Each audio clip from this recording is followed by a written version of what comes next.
Hello, good morning and welcome back to my channel. তো রোজকার মতন এই যে সকালে আমি চা খাচ্ছিলাম, তো তারপরে গুলটে ঘুম থেকে উঠেছিল, উঠে ওকে আমি একটুখানি জ্বালালাম। আর আমার ভাই ওকে এত পরিমাণে জ্বালিয়েছে, ও ঠিক মানে বড় সাইজের একটা হাঁ করেছে। তো তারপরে বাবা আজকে সকালে না অনেকদিন পর পরোটা এনেছিল, তো আমি তো খাচ্ছিলাম, আর এ না বিস্কুট পরোটা মানে সব কিছুই খায়। আজকে শনিবার ছিল, ওই জন্য আমাদের বাড়িতে আলু পোস্ত, উচ্ছে আলু ভাজা, পটল পোস্ত এই সমস্ত কিছু রান্না হয়েছিল। আর গুলটের খাওয়া দাওয়া হয়ে গেছে, তো তারপরে খাওয়া দাওয়া করে বারান্দায় শুয়েছিল। আর আজকে আমার পছন্দের জিনিসটাই হয়েছিল কলাই ডালের আলু পোস্ত, আমার খুব ভালো লাগে খেতে। আর আজকের বিকালের আকাশটাও না অসম্ভব সুন্দর ছিল। তো এই যে আমি আবার সন্ধ্যে দিয়ে এসে চা খাচ্ছিলাম।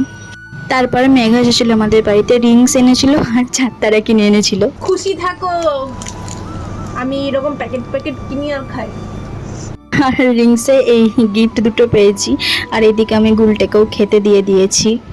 আর আজকে রাতের খাবার এটাই ছিল। ভিডিওটা ভালো লাগলে একটা লাইক করে দিও। Bye, good night.